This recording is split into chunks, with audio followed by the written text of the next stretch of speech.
Hello everyone, welcome to today's coding problem. Today we'll look into a Leetcode question called the next data element 2. Yeah. So let's look into the question. Given a circular array, the next element of the last element is the first element of the array. Print the next data element for every element. The next data number of a number x is the first data number to its traversing order next in the array, which means you could search circularly to find its greater number. If it doesn't exist, output -1 for this number. So what are they actually explaining in this question is that the given array is a circular array, which means that for this example, which consists of three elements 1, 2 and 1, it is in circular array which states that it looks like this: 1, 2, 1, and again 1, 2 and 1, and again 1, 2 and 1, and goes on. So it's a circular array. That's what they are trying to tell. And what we have to find is the element which is the greater to the element at that position. We'll have to find it. If there isn't any other position element which is greater, we'll have to return -1. Let's look into an example. Yeah.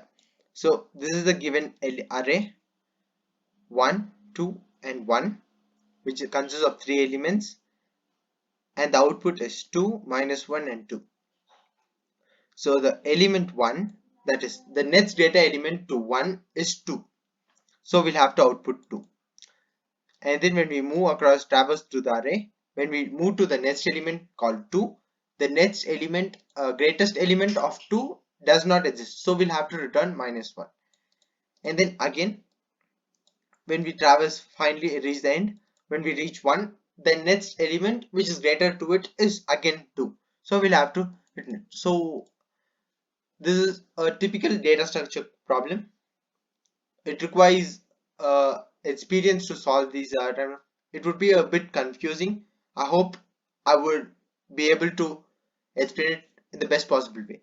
So what we'll actually do is we'll create another array and put elements like this using a stack. So what we'll actually do is, this is the given array. What we'll do is that we'll fill elements in this manner: 1, 2 and again 1, so that since it is a circular array, we can easily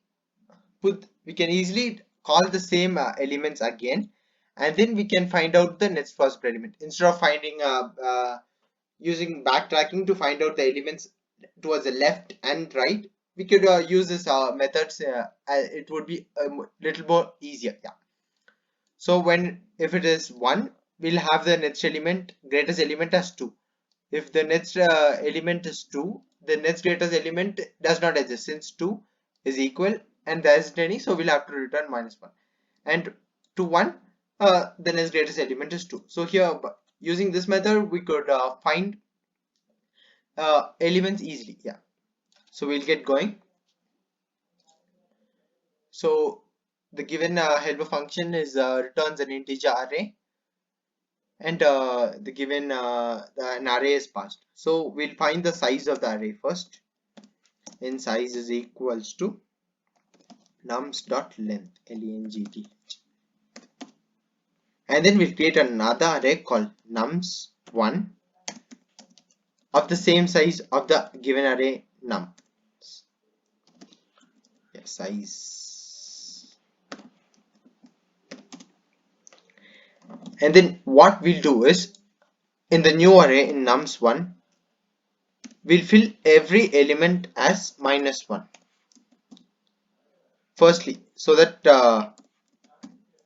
if element does not exist, we'll reach other elements as 0. Since it's a circular array, all other elements, if it is greater, we'll return -1. Yeah. So something like this, we'll fill all array elements as -1 arrays dot fill as nums of nums1 comma -1.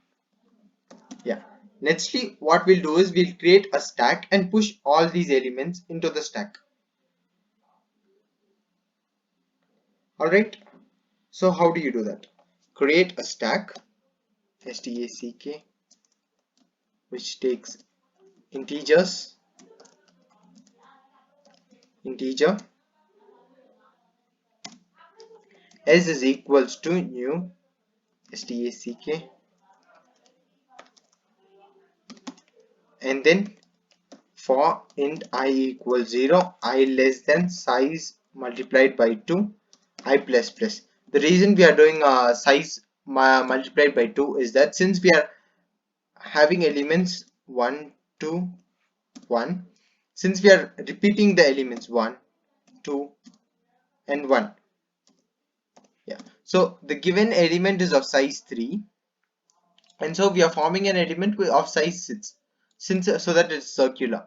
So that to prove this as possible, we'll use size multiplied by 2. In case if the size of the element is 4, 1, 2, 3, 4 and 1, 2, 3. Yeah, so for 8 elements, so the given size of the array is 4 and multiplied by 2 is 8, so 8 elements could be accommodated.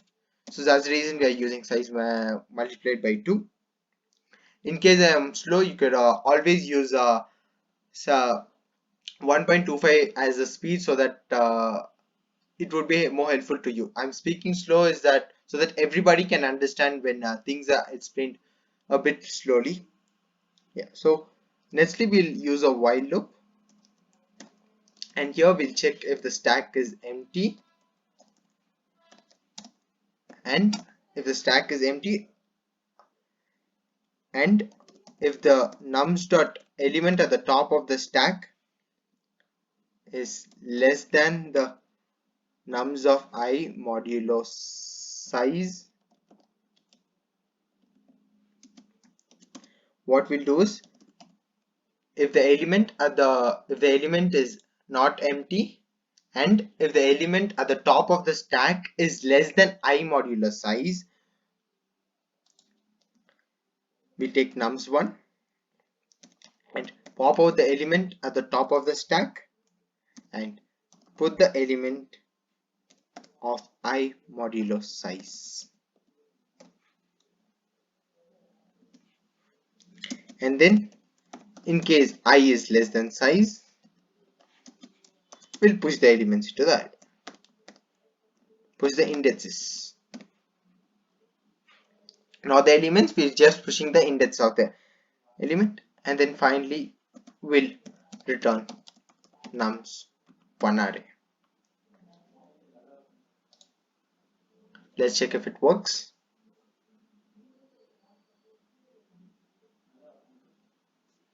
Oops, we haven't mentioned that it is an array.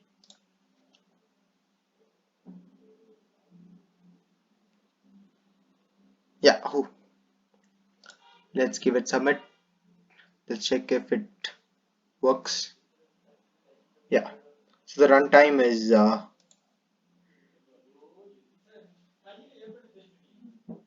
so our solution is runtime distribution. Ours is among the ours beats 80% of Java submissions, and our memory utilization beats 49.40% of the Java submissions. So it's a good solution. Hope you like it. Do like, subscribe and comment if you have any doubts. This question is obviously a bit tough until you practice with data structures. Do practice and listen to other videos for more. Thank you. Have a great day. Bye.